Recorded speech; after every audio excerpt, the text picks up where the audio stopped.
ఇది ప్రభుత్వంలో టైం అవుతుంది. Okay okay okay yeah Krishnaveni గారు రియాక్ట్ అవ్వండి ప్లీజ్. కృష్ణాంజనేయులు గారు కొన్ని అంశాలు చెప్పారు, ఏమంటారు?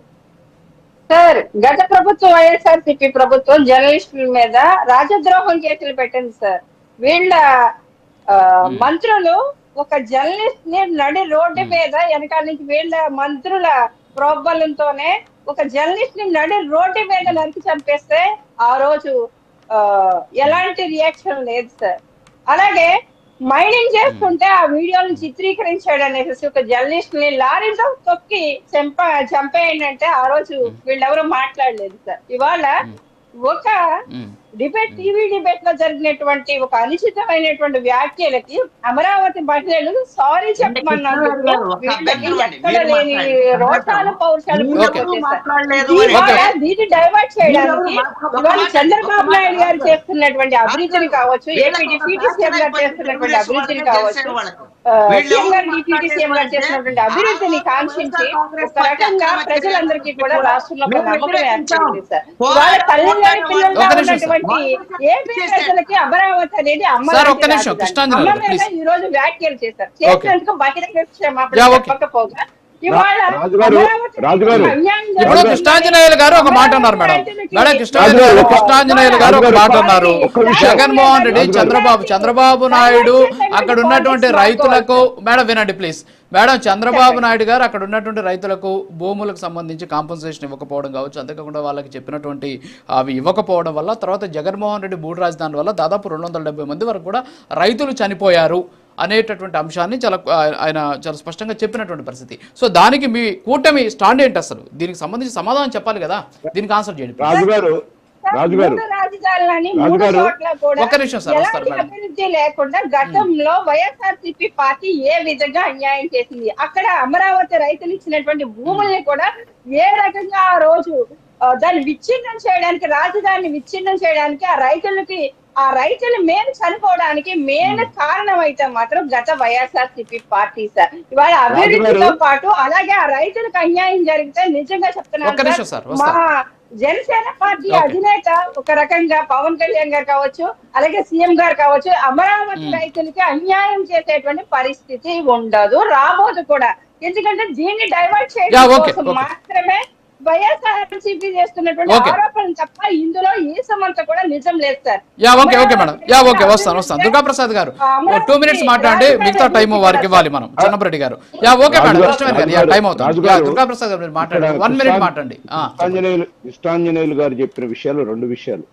అట్రాసిటీ కేసు చట్టంలో ఏముందంటే రాజ్యాంగ పరంగా ఒక దళితులకి ఎస్సీ ఎస్టీ కేసు అప్లైకబుల్ అయ్యేటువంటి వాళ్ళు మా మీద ఇది జరిగింది అంటే కేసు రిజిస్టర్ చేయమనుంది. అదే విక్టిమ్స్ కనుక కోర్టుకు పోతే అదే న్యాయస్థానం వీళ్ళ మీద కేసు ఎందుకు చేయలేదు అని ఉంటది. నేను చట్టం చాలా విస్తృతంగా ఉంది, దాని గురించి చెప్పాలంటే డిస్కషన్ చేయొచ్చు మనం. అంటే జరిగిన సంఘటన కూడా చాలా ఇంపార్టెంట్ కదా. ఇప్పుడు మీరు నేను మాట్లాడుకుంటున్నాను సార్, మీకు సంబంధించి మీ సామాజిక వర్గం ఏందో నాకు తెలియదు. సో మన ఇద్దరం మాట్లాడుకుంటున్నాం, మీరు వెళ్ళి కంప్లైంట్ ఇచ్చినంత మాత్రాన రాజు మీద ఈ రోజు ఎస్సీ ఎస్టీ అట్రాసిటీ కేసు పెడితే ఎలాగ? అది కరెక్ట్ కాదు కదా. చట్టంలో అది పొందుపరుచున్నది సార్. ఒక దళితుడు గాని ఒక ఎస్టీ గాని ఎవరైనా సరే వాళ్ళు ఒకవేళ దీనికి అంటే అవమానానికి గురైతేనే సార్, దాంట్లో వెరీ క్లియర్ గా ఉంది, అవమానానికి గురైతేనే వాళ్ళకి అప్లికేషన్ పెడితే కేసు రిజిస్టర్ చేయమనుంది. వెదర్ ఇట్ ఈస్ కేసు తర్వాత మళ్ళీ దాన్ని ఒక సబ్ ఇన్స్పెక్టర్ స్థాయిలో దాన్ని చేస్తాడు, ఛార్జ్ చేసేటప్పుడు కరెక్ట్ రాజధాని విషయం వస్తే రాజధాని విషయానికి వస్తే ఫస్ట్ దాన్ని చేయడానికి టైం పట్టింది చంద్రబాబు నాయుడు గారికి, చేయలేకపోయినారు, ప్లాట్ ఇవ్వలేకపోయినారు. రెండోసారి వచ్చిన ప్రభుత్వం వేసిన రోడ్లను కూడా కంకర్ను కూడా రోడ్డును కూడా తవ్వి ఆగం చేసి రైతులు చావటానికి కారణం వాళ్ళు. రెండోది ఇప్పుడు జరుగుతున్నది ఏంటంటే డెవలప్మెంట్ యాక్టివిటీస్ తో పాటు వాళ్ళకి ఎవరికైతే బిల్డింగ్లు కట్టించుకోమని ప్రైవేట్ వాళ్ళకి ఇస్తున్నామో వాటితో పాటు రైతుల ప్లాట్లు కూడా ఈ 3 సంవత్సరాల్లో ఎవరికి ఏమి ఇయ్యాలో సర్టిఫికెట్లతో సహా ఇచ్చే బాధ్యత కూటమి తీసుకుంటది. తప్పనిసరిగా అమరావతి రైతులకు న్యాయం జరిగే బాధ్యత కూటమి ప్రభుత్వం తీసుకుంటది. కేంద్ర ప్రభుత్వం కూడా ఇవాళ అండగా ఉంది రాజధానికి, ఖచ్చితంగా వాళ్ళకి న్యాయం జరుగుతుంది. రైతులు ఎవరు కూడా ఆందోళన పడాల్సిన అవసరం లేదండి. ఓకే సరే అది ప్రభుత్వం చెప్తుంది. ఒకసారి చిన్నపరెడ్డి గారు మీరు ఏదో చూపిస్తున్నారు, మాట్లాడండి, క్లోజ్ చేద్దాం, టైం అవుతుంది. మిగతా టైం అంతా మీరే మాట్లాడండి ప్లీజ్. ఇది తెలుగుదేశం కూటమికి సంబంధించినటువంటి సభ్యులు ఏలూరుకి సంబంధించినటువంటి సాక్షి కార్యాలయం మీద దాడి చేసి తగలబెట్టినటువంటి క్లిప్పింగ్ అది.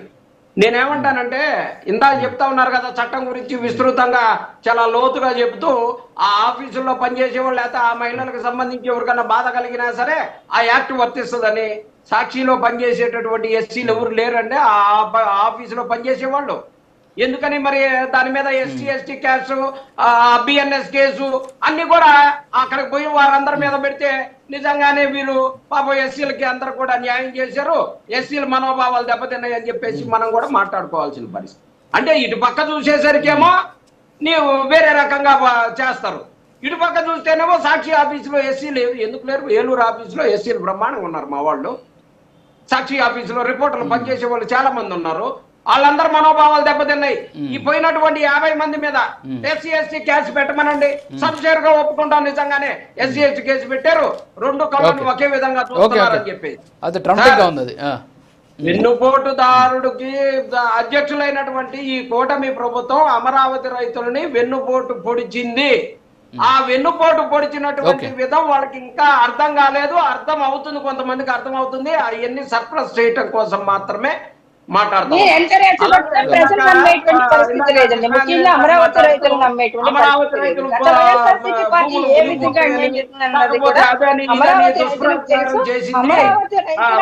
కాంగ్రెస్ పార్టీ చివరి 2 నిమిషాలన్న మాటని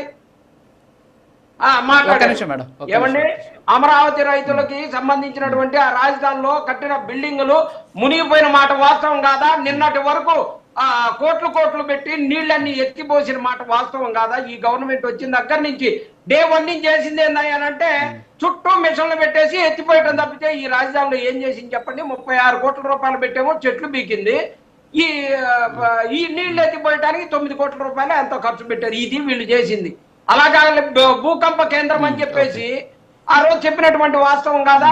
మధ్యలో భూకంపం రాలేదా? అది మంచిది కాదని చెప్పి ఏది వైఎస్ఆర్ కాంగ్రెస్ పార్టీ చెప్పింది తప్పనిపించిందో కృష్ణాంజనేయులు గారికి ఏమో నాకు తెలియదు, కానీ రియల్ ఎస్టేట్ వ్యాపారానికి మాత్రమే అమరావతి కేంద్రాన్ని ఈ తెలుగుదేశం కూటమి వాడుకుంటుందనటంలో ఎటువంటి ఆశ్చర్యం లేదు. అలాగే చివరిగా రేణుకా చౌదరి గారు సార్, రేణుకా చౌదరి మాట్లాడినటువంటి అంశం జగన్మోహన్ రెడ్డి మీరు కూడా ఆందోళన చేయండి వారి. ఎందుకని మాట్లాడాల్సిన అవసరం ఏంటి?